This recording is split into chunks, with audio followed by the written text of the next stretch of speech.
exist. Tonight, community members are remembering Alex Preddy. Here's a live look at the candles, flowers, and signs that line his memorial along Nicollet Avenue, along with a number of people. Border Patrol agents shot and killed Preddy here last Saturday. Thanks for joining us this evening. We have a lot of information to share. Here's the very latest. Tens of thousands took to the streets and sidewalks of Minneapolis today to demonstrate against ICE in downtown Minneapolis.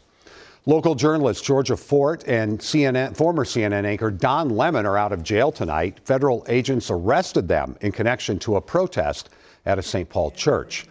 Plus, a benefit concert by The Boss. Springsteen played his newest release of Streets of Minneapolis today at First Avenue. And the FBI is now taking over the investigation into Alex Preddy's death. See why local leaders say it's not enough. That's just ahead in a few minutes. We want to begin our team coverage tonight at the memorial for Alex Preddy. Tom Waite is there after spending the day with thousands who marched in downtown Minneapolis. Tom? And good evening to you, Frank. It was an intense and emotional day across Minneapolis. So many people coming out to show their solidarity. Behind me tonight, of course, as you said, a very somber atmosphere at Alex Preddy's memorial. But people here are determined to keep his memory alive.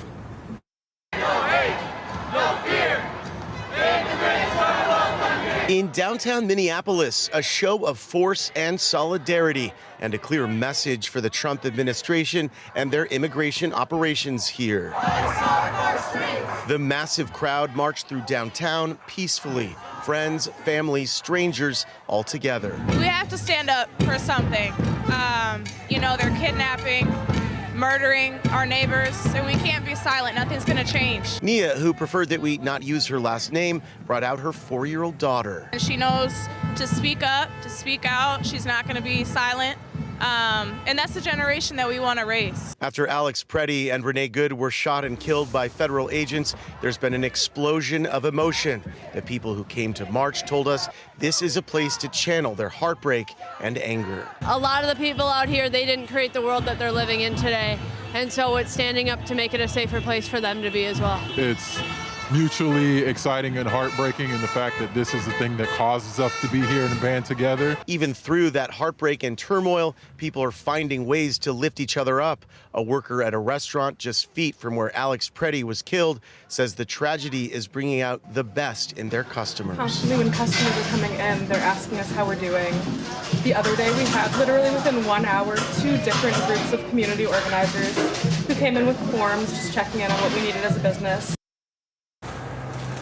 And that really was the sentiment across Minneapolis tonight as we talked to restaurant owners, shopkeepers, people just so grateful for the kindness of the people who are coming to their shops given what's going on right now. And there are more of these demonstrations planned, not just here in Minneapolis, across Minnesota as well, across the globe. And there will also be a memorial bike ride for Alex Preddy. And we'll, of course, keep you posted on all those developments, including more demonstrations tomorrow. Reporting live on Minneapolis' South Side, I'm Tom Waite, WCCO News. Frank, back to you. All right, Tom, thank you.